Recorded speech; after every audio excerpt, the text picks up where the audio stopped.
Okay, let me just memorize. No! Hey, I wasn't ready. Would you mind waiting till I... Hang on! You're starting to look like your old self again.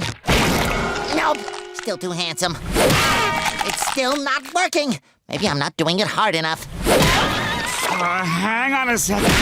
Let me just... Yikes! Squidward, you're even more handsome now!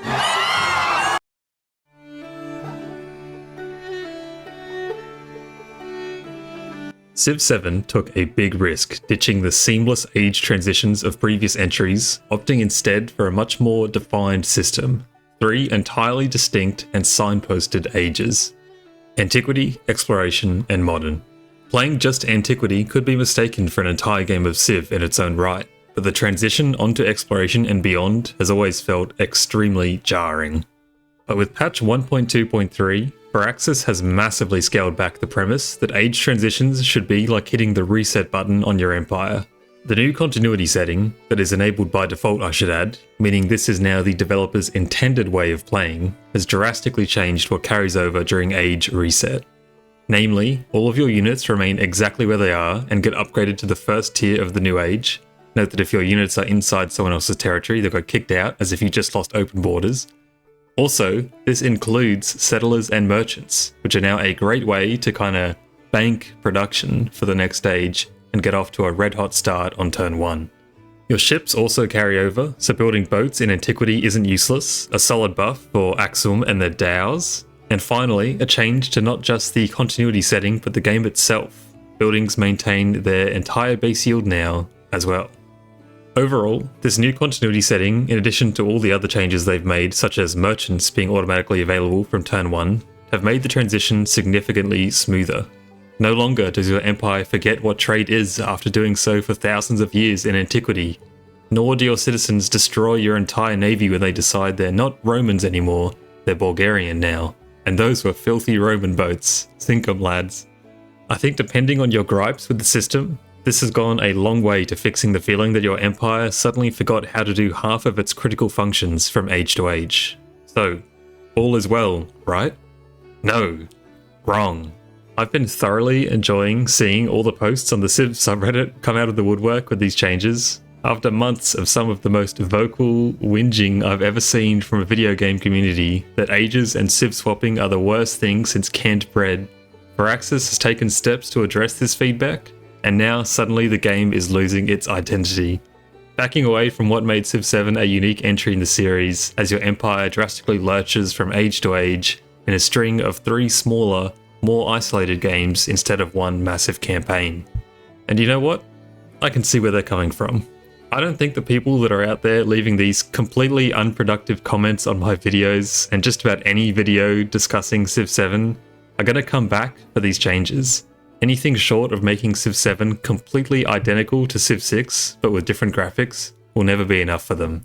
That community already exists in Civ 6 and it can stay there, or Civ 5, or Civ 4, so Firaxis, stick to your guns. I don't think the age system is fundamentally flawed, not at all. And when it works, it really works.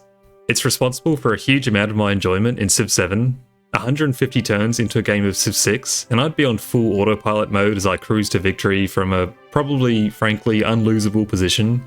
150 turns into Civ 7, and I'm probably just getting my empire going again, and the decisions I'm making are still having a huge impact in deciding the direction of my empire.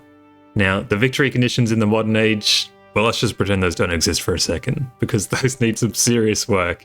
And let's be clear, 3 ages is more than enough. Please don't make a 4th one, I'm begging you.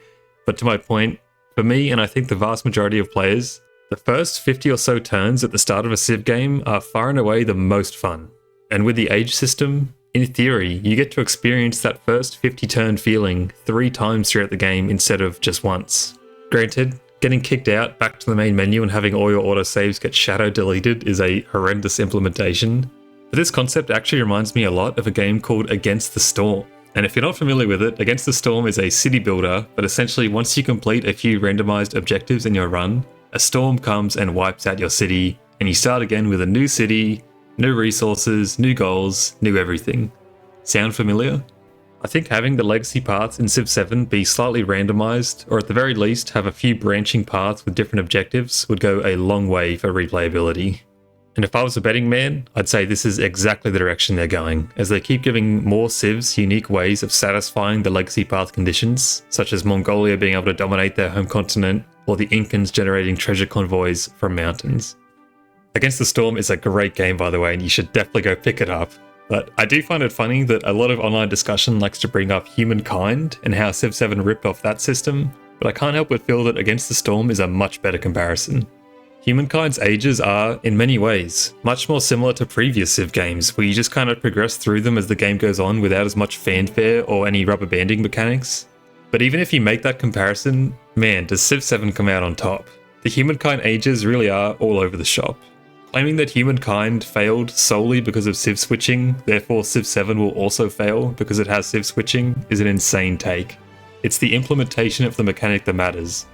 And Civ 7's implementation, though it has a long way to go, is light years ahead of Humankind's.